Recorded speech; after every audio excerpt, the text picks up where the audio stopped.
Stolen Heroes, Chapter 1, The O'Leary Legacy. Yes, I remember them well. It feels like it all happened only yesterday. I still hear their voices as distinctively as I did years ago. Occasionally I would be startled to hear my name called out of the blue. I did not have to wonder whose voices they were because nobody else has called me Cynthia O'Leary the way they did. There was a special music to their voices that the years have not been able to erase from my memory. It was the hope in those voices that haunted me for years. Mine is only a single woman's story, but I feel that it is too special not to share. It's been over 40 years, and I am a little different now. I cannot say that I am saddened by any part of that past because every aspect of it contributed to making me the woman I am today. Occasionally I take out my photo album to look at their glorious faces, and it brings cheer to my spirit. I was part of an era when it was acceptable to dream of a better world. Hope was something the youth of my generation took for granted because the chances of realizing one's dreams were quite high. Then again, they were simpler times, and so dreams were made of simpler things.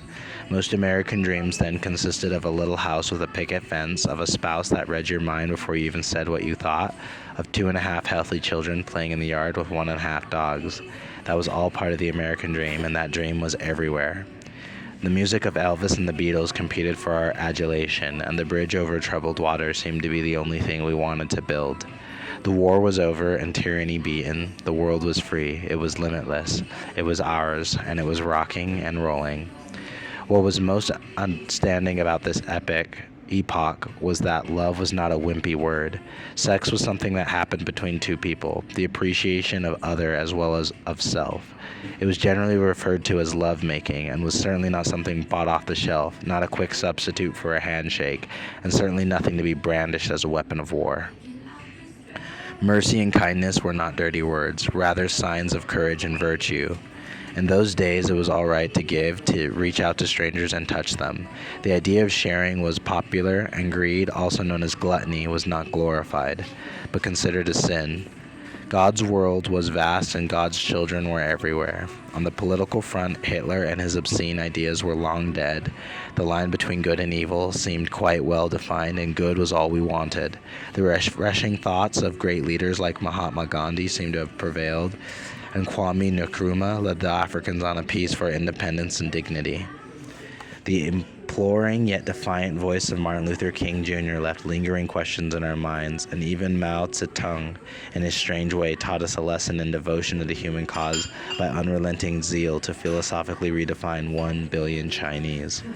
Most of all, the youth and energy of John F. Kennedy were stimulating to a world emerging from ancient philosophies, World War II, and the darkest ages of our time. For the youth of my generation, Kennedy's energy, coupled with the beauty and glamour of his wife Jackie, radiated and touched us all. As they seemed to dance their way endlessly through those romantic times, we all journeyed with them. The patriotic fervor marking the period did not have its current vicious twist. Those were hopeful days. I was a product of those times, and in time, the simple love my parents taught me grew and branched out. That uncomplicated love grew large enough to cross into boundless borders and terrain without restraint, as the flower children sought their rights to dance and make love in parks and subways. I warranted the right to change the life of others, and as other youths dreamed of eternal love and blissful life, I went on a mental fugue, a journey whose very essence is as mysterious to me as it might have been to all who watched me. All I knew was this overwhelming, almost mystical urge to go somewhere, to touch people, and to change lives. I knew that whatever forces were responsible for such a compelling drive would in time carve the necessary path for me. I knew it was not of my own making, and I was powerless to stop it. It was those forces that led me to all places, a small college town in Africa called Utopia. Utopia was not merely a town to me.